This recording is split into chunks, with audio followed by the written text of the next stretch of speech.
that everything you've been running from, your failures, your fallacies, and your flaws, the thing that you're constantly on edge about, is actually on the edge of its seat, wondering to itself, is this the day? Is this the day? Is this the day that you finally realize that, yes, you may have made some mistakes, but no, you are not a mistake? Is this the day? The day that you embrace this reality that, yes, you may have failed at a few things, but you are not a failure? Is this the day? The day that you decipher the difference, that yes, you may have disappointed others, but your life is not a disappointment? Is this the day? The day that you embrace this truth that people have no right to judge you, because we're all broken. And so we see others through the broken lens of our own pain, our own past, our own experiences. For years you've been running, existing, hiding, suffering in silence from your shame and punishing yourself because of your past. Being in their presence, but never fully present, because you're always haunted by the, what if they know? What if they know? What if they really know what I've done, where I've been, what I've said yes to, or what I didn't say no to? What would they think of me? Today I want to talk to that person who's been battling addiction. And you're in this web of warfare because what you don't want to do, you do, and what you do want to do, you don't. And at times you use the needle to silence the noise. And even though you get this temporary high, you feel like your life is at an all-time low. I want to let you know today that you can still walk in freedom. Or maybe I'm talking to that woman who never really embraced her true identity. So she spent her entire life seeking validation. And so she ends up giving her body to just anybody that made her feel like somebody.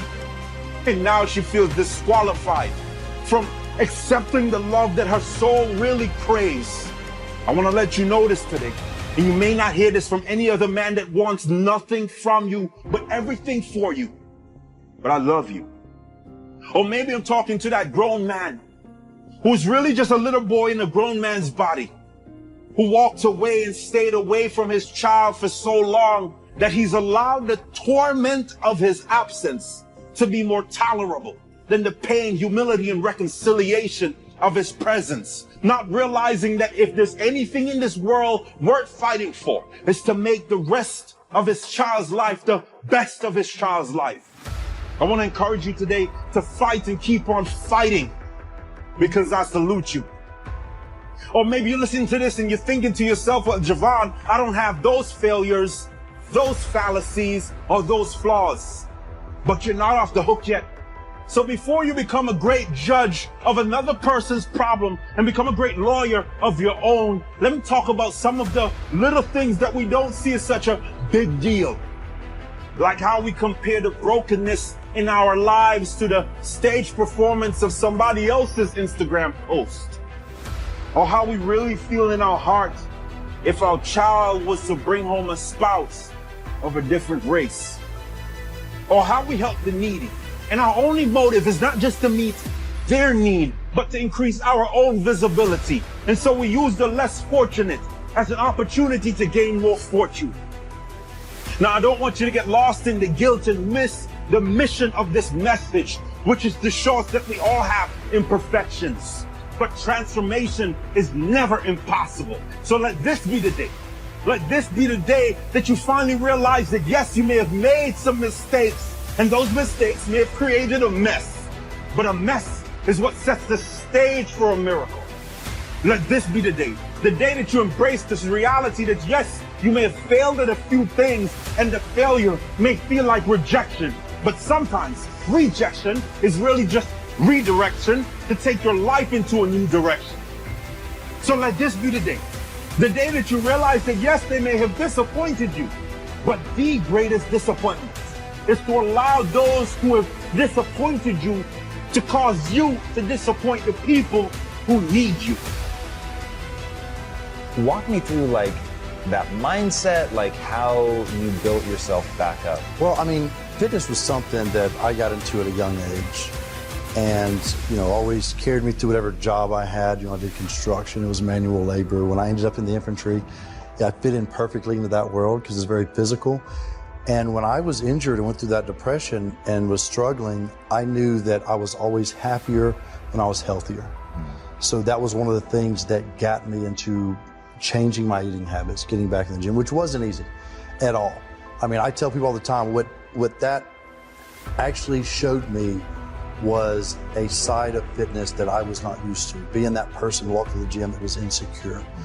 Didn't want people to see me struggling, but I had to get over that.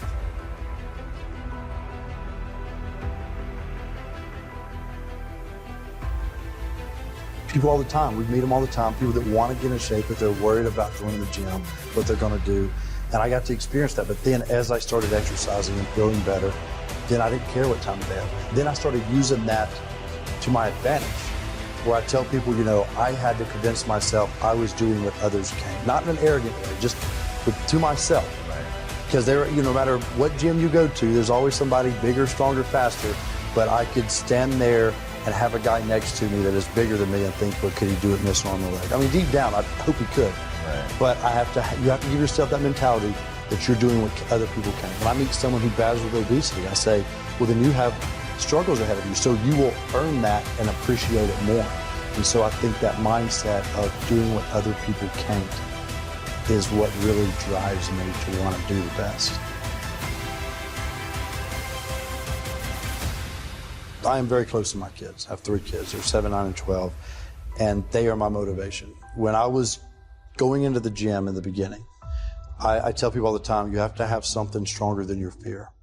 And mine were my children. The day that I walked out in the living room and my 3 kids were sitting there, and I knew that I was showing my 2 boys what a man is, and that's what they're going to grow up to be, and I was showing my little girl how a man's supposed to be, and that's what she's going to look for one day, I knew I had to make a change.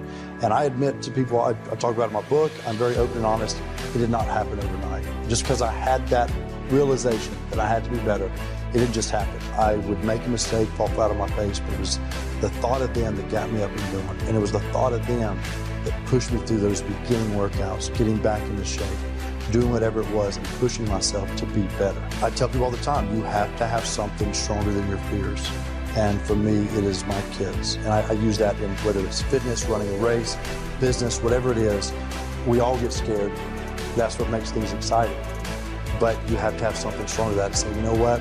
I may be afraid to do this, but there's something more important that I have to do this with. There's something in all of our lives that is important to us, whatever that is. I don't think there's anything wrong with someone saying, you know what, I want to have a big house and a sports car. Whatever it is, you got to want it bad. I am big on with my kids and other kids, and I've always told people they probably have nieces or nephews or someone near them that looks up to them. And that's what you have to go off of. There is someone watching you. It may not be a child. There is someone watching you that you were motivated.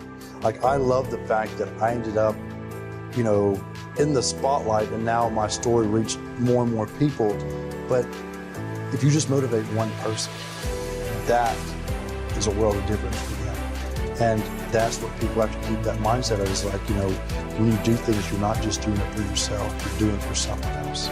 I think sometimes it's good to have something that, I'm a pretty positive guy, but I like to have something that drives me to want to outdo, and I've had organizations that I felt like weren't right with veterans, so that drove me to do certain things, or to fight for things when it comes to veterans, or not just for veterans issues, but for veterans to change the way they are. And I feel like me, and there's a lot of other veterans that are in the spotlight, that it's up to us. If we're going to make a change, we have to start doing that. Be proud of what you've done and where you've come from. But that was only a chapter in your life. Now it's time to conquer something else. I'm several chapters past mine. That's how I got over my depression, was to say, okay, what's next? When I got back into fitness, that's all I did. I worked out and ran races. I felt like fitness was the answer. Setting goals, and achieving little goals at a time, building to get to your next one.